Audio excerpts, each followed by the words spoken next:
Friends, இன்றைக்கி வீட்டிலே தக்காளி சாஸ் எப்படி செய்கிறதுன்னு பார்க்கலாமா? இந்த மாதிரி நீங்கள் ஒரு டைம் செஞ்சு பார்த்தீங்கன்னா இனிமேல் கடையிலே வாங்க மாட்டீங்க. அதுவும் கடையில் வாங்குறதும் அன்ஹெல்தி இல்லையா? இந்த மாதிரி வீட்டிலே செஞ்சு ஸ்டோர் பண்ணி வச்சுக்கோங்க. இனிமேல் கடையிலே வாங்க மாட்டீங்க. இதை எப்படி செய்யணும்னு பார்க்கணும்னா வீடியோ கடைசி வரைக்கும் பாருங்கள். அது மறக்காமல் சப்ஸ்கிரைப் பண்ணிவிடுங்க.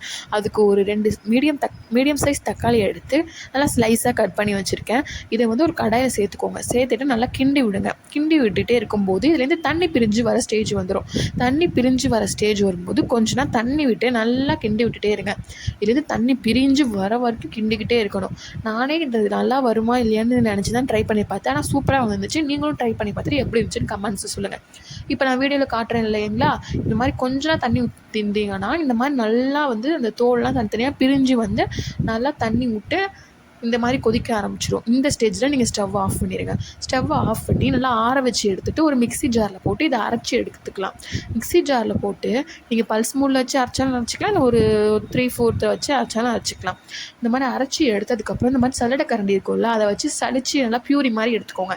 உங்கள் வீட்டில் பெரிய கரண்டி இருந்தால் அதை வச்சு எடுத்துக்கோங்க. என்கிட்ட அது இல்லைனாலும் சின்ன கரண்டியை வச்சு நம்ம கடைஞ்சி எடுத்துட்டேன்.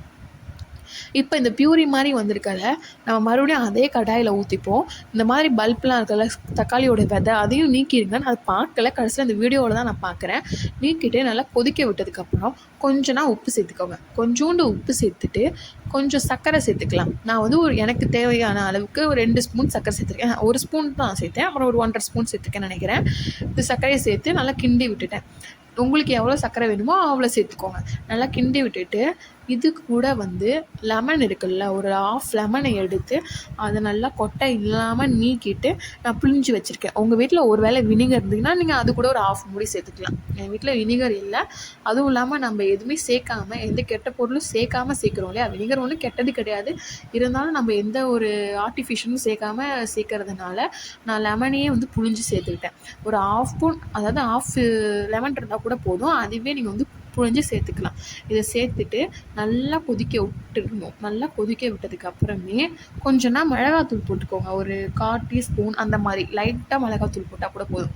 நான் ஆல்ரெடி சர்க்கரை சேர்த்துருப்பேன் இல்லையா, சர்க்கரைக்கு பதிலாக நீங்கள் நாட்டு சர்க்கரை கூட சேர்த்துக்கலாம்.